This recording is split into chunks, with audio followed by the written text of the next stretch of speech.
एक railway station पर एक भिखारी रहता था। वो स्टेशन पर आने जाने वाले यात्रियों से भीख मांगकर अपना पेट भरता था। एक दिन जब वो भीख मांग रहा था तो एक लंबा आदमी सूट बूट पहने स्टेशन से गुजर रहा था। भिखारी ने सोचा, ये आदमी काफी अमीर लगता है, इससे मैं अगर भीख मांगूं तो जरूर मुझे अच्छी रकम मिलेगी। भिखारी ने उस व्यक्ति से भीख मांगी। उसे देखकर उस व्यक्ति ने कहा, तुम हमेशा मांगते रहते हो, क्या कभी किसी को कुछ देते हो? भिखारी बोला, साहब, मैं तो भिखारी हूं, हमेशा लोगों से ही मांगता हूं।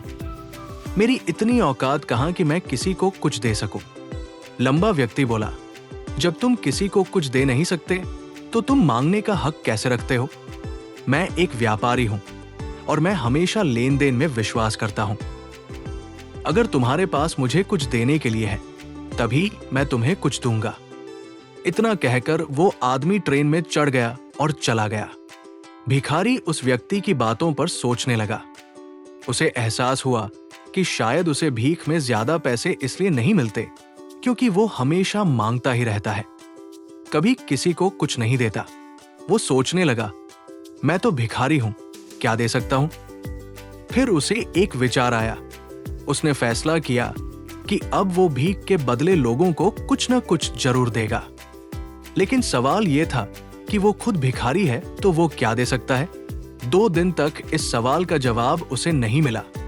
फिर तीसरे दिन स्टेशन के पास कुछ रंग बिरंगे फूलों पर उसकी नजर पड़ी। उसने सोचा, क्यों न मैं इन फूलों को लोगों को दे दूं? और उसने फूल तोड़कर इकट्ठे किए। अगले दिन जब वो स्टेशन पर भीख मांगने गया तो उसने हर व्यक्ति को फूल दिए। अब जब भी कोई उसे भीख देता वो उन्हें फूल दे देता। लोग फूलों को खुशी खुशी रखते लेते थे। बहुत जल्द ही उसे ज्यादा लोग भीख देने लगे।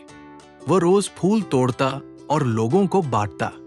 लेकिन जैसे ही फूल खत्म होते उसे फिर से भीख नहीं मिलती थी। एक दिन वो जब भीख मांग रहा था उसने देखा कि वही लंबा आदमी ट्रेन में बैठा है जिसने उसे प्रेरणा दी थी। वो तुरंत उसके पास पहुंचा और कहा, आज मेरे पास आपको देने के लिए कुछ फूल है, आप मुझे भीख दीजिए तो बदले में मैं आपको ये फूल दूंगा। लंबा आदमी मुस्कुराया और उसे कुछ पैसे दे दिए। भिखारी ने फूल दिए और वो आदमी बोला, वाह, अब तुम भी मेरे जैसे व्यापारी बन गए हो। ये सुनकर भिखारी का दिल खुश हो गया। अब वो समझ चुका था कि वो सिर्फ एक भिखारी नहीं है बल्कि एक व्यापारी है। वो उत्साहित होकर ट्रेन से बाहर निकला और जोर से आकाश की ओर देखते हुए बोला, मैं भिखारी नहीं हूं, मैं तो एक व्यापारी हूं। इसके बाद वो भिखारी स्टेशन पर कभी नहीं दिखा। 6 महीने बाद उसी स्टेशन पर 2 व्यक्ति सूट बूट पहने यात्रा कर रहे थे। दोनों एक दूसरे को देखकर पहचानते हैं। एक व्यक्ति बोला, क्या तुम मुझे पहचानते हो?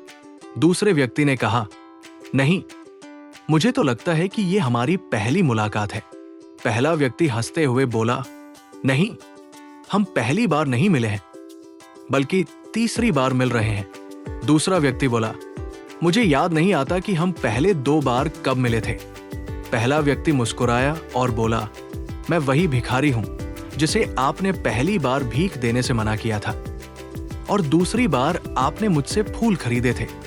दूसरा व्यक्ति हैरान होकर बोला, तुम वही भिखारी हो और आज तुम सूट बूट में कहां जा रहे हो? पहला व्यक्ति बोला, हां, मैं वही भिखारी हूं, लेकिन अब मैं फूलों का व्यापारी बन चुका हूं। आजकल मैं अपने व्यापार के सिलसिले में दूसरे शहर जा रहा हूं। फिर उसने कहा, आपने पहली बार मुझे यह बताया था कि हमें तभी कुछ मिलता है जब हम कुछ देते हैं। ये जीवन का महत्वपूर्ण नियम है और मैंने इसे समझा।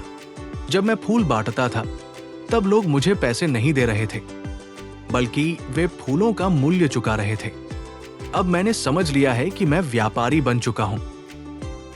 अब वो भिखारी फूलों का व्यापारी बन चुका था और इस बदलाव ने उसकी जिंदगी को पूरी तरह बदल दिया।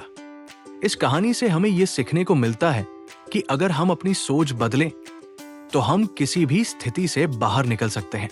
खुद को छोटा समझकर हम कभी भी बड़ा नहीं बन सकते। बड़े बनने के लिए हमें अपनी सोच को बड़ा बनाना होगा और खुद पर विश्वास करना होगा।